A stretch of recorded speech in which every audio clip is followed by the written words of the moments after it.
So, Cabaret, with music by John Kander and lyrics by Fred Ebb, based on a play which was in turn based on the Berlin stories, short stories by Christopher Isherwood. It's set in Berlin in the 1930s, and the main focus is the cabaret, the nightlife of Berlin, which was notoriously notorious, let's say, extravagant and free and seedy. The cabaret called Kit Kat Club. The main plot revolves around a young American writer, probably a kind of slightly autobiographical vision created by Isherwood, and his relationship with two people, a rich nobleman and a young English cabaret performer, Sally Bowles. The musical premiered in 1966, then in 1972 the film version was made, the version directed by Bob Fosse, whom I already mentioned. And this film, if you haven't seen it, watch it. If you have seen it, it's a good idea to watch a theatrical version of Cabaret, because you will see how the musical was changed. This is probably one of the best examples of how to adapt a stage musical for the screen successfully. One thing that was done, and it's very visible when you compare theatrical version to the screen version, is that in the theatre there's much more singing, and everybody sings, not just the performers on stage of Kit Kat Club. In the film, the music and the singing is, I would say, entirely intradiegetic. It means it happens within the world of the film. So when there is a performance and people sing, or they sing socially, you hear singing. You do not have people actually communicating in song in the film, but you have it in the theatrical version. Otherwise, I would say it's quite similar. Of course, there are different stagings. This musical has been revived many times and received many awards, including the Tony Award for Best Musical, and Tony Award for Best Original Score, and Tony Award for the musical revivals. The film itself got a heap of Oscars, except one Oscar for Best Picture. They didn't win in the main category, but they got multiple, I would have to count them. You can easily check that, I don't know, Wikipedia page or whatever, or Internet Movie Database. Apparently it holds the record for most Oscars, and by a film not honored for Best Picture. It's a wonderful film. It's absolutely wonderful film, and by all means watch it. I will give you the links to two excerpts. These are the excerpts I would actually show you in class if we were in class now, to illustrate some aspects of the greatness of this show. And I'll be using the film version. I saw the film version first. I loved it. I really loved it. It's one of my favorite film musicals ever. And I think it's very interesting in a way that it's not a typical musical comedy, although it's set in a cabaret. It's deliberately intended to make the viewer uneasy, to make the viewer uncomfortable. When we watch the cabaret, from the very first scene, we have this rather sleazy looking character called the MC, that is the Master of Ceremonies, kind of strange makeup wearing character who's slightly androgynous, who sings many of the songs, and usually they have some sexual innuendo to them. And many songs, if not all, the songs sung in Kit Kat Club are, let's say, disturbing. The world of the cabaret is disturbing. You have people whom the normal, good, middle-class, middle-aged society, so your average theatre goers, would probably dismiss as perverts, artsy types, and people who are not really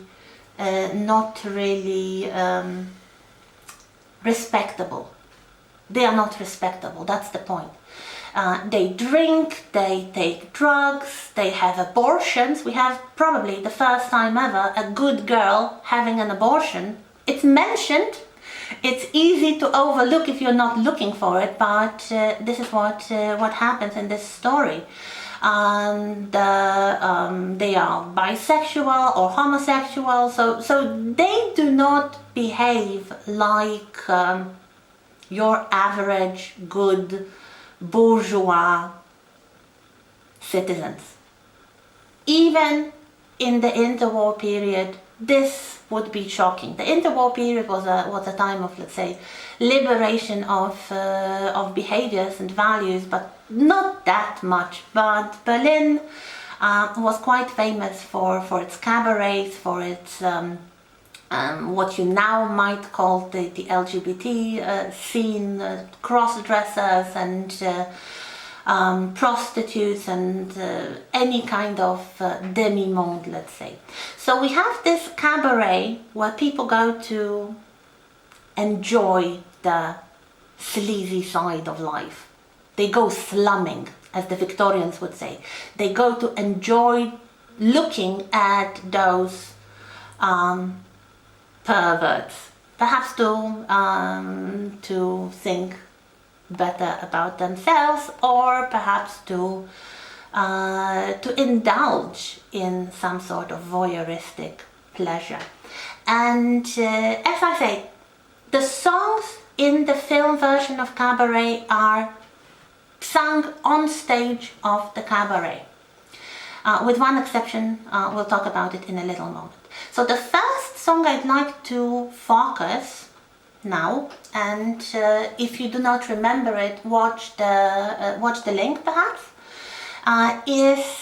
or look up the link, If You Could See Her Through My Eyes. It's one of the songs from the cabaret, sung by the MC, and when it begins, it's a kind of sweet love story, but he sings it in this kind of tongue-in-cheek, rather pervy way, so it's kind of disturbing. And suddenly, when the object of his affection can be seen, we notice she is an ape. She's something like a gorilla, dressed in human clothing. So yes, well, it's kind of, I would say, not the most sophisticated humor about a man being in love with an ape and being completely blinded to the fact that she is just an animal, but he sees her as a beautiful, talented, loving and wonderful person. And then something happens. Watch the song till the end. The last words that he sings. If you could see her through my eyes, she wouldn't look Jewish at all. And suddenly we notice it's not about some stupid, funny, cheesy song about a man in love with an animal. It's about a man probably in love with somebody whom the society doesn't consider to be human. And if you look at the parts of the story which are not really conveyed through singing in the film, they are in the theater version, you see that the Jewish question and that the rise of the Nazis is a very important subject here. And this brings us to probably the best moment in the film. The only song which is not sung on the stage of Kit Kat Club. But we have a beautiful afternoon, sunny day, people sitting in a tavern somewhere. Very ordinary people, average people. They look painfully ordinary. And suddenly somebody starts to sing, which you might expect in a musical. And we see the close-up of a beautiful young blonde boy who sings a cheerful, optimistic song, Tomorrow Belongs to Me. And we think like, well, it's beautiful. It's a beautiful day. There's this beautiful teenage child, and he thinks about youth and hope and the way that he believes he can change the world for the better. And yes, well, sure, of course. I hope you react to this like this. You're young and you hopefully are optimistic and you hopefully want to change the world. But then, without even stopping the song, some more people add their voices to the chorus, and we start seeing it in larger perspective. So we notice this is not just an ordinary boy. He's probably a boy from Hitler Youth, and the other people are Nazis, and it all ends up in this kind of militaristic march tune with people showing the Nazi salute. And the two friends, the main characters, who just happen to be witnesses to this, they are completely overwhelmed, they are terrified, and they leave the tavern. So this is like a punch in the stomach. I hope it still is the punch in the stomach for you who are younger than me, and especially if you see it for the first time. And I hope that the message is still clear, although the film is somewhat oldish. The message that Nazi ideology did not just drop from the moon. It grew and it attracted people, and it was either dismissed as some silly hooligans or seen as something positive, something beautiful and enticing and hopeful, because they were promising those wonderful things like the bright tomorrow that belongs to beautiful young people who will change the world. Yes, they will change the world into the world of concentration camps, but we do not see it in the movie. We see the growing acceptance of the evil. And one of the critics, one of the commentators I found talking about this scene said this illustrates very well the banality of evil. The banality of evil. The fact that horrible things do not happen suddenly. They grow.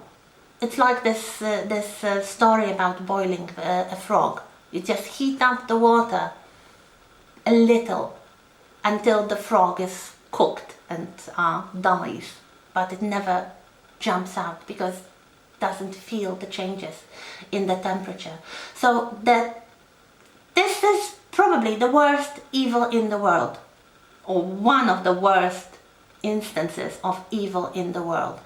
And one thing, it's completely banal. It's like ordinary people enjoying the afternoon. We don't see them killing Jews. We don't see them, building concentration camps. They might join the song, or they might do nothing. They might be completely unmoved, or walk away, rather than try to do something and prevent the evil from growing. So another take out from this musical is that for evil to triumph, it's not sufficient that bad people will do bad things, but that good people will do nothing. And I think this is a beautiful cautionary tale, and the fact that the cabaret is so seedy and so different from the sensibilities of, let's say, average people, makes you ask the question, is this really the danger? Is this really the danger, that you have some cross-dressers singing cheesy songs?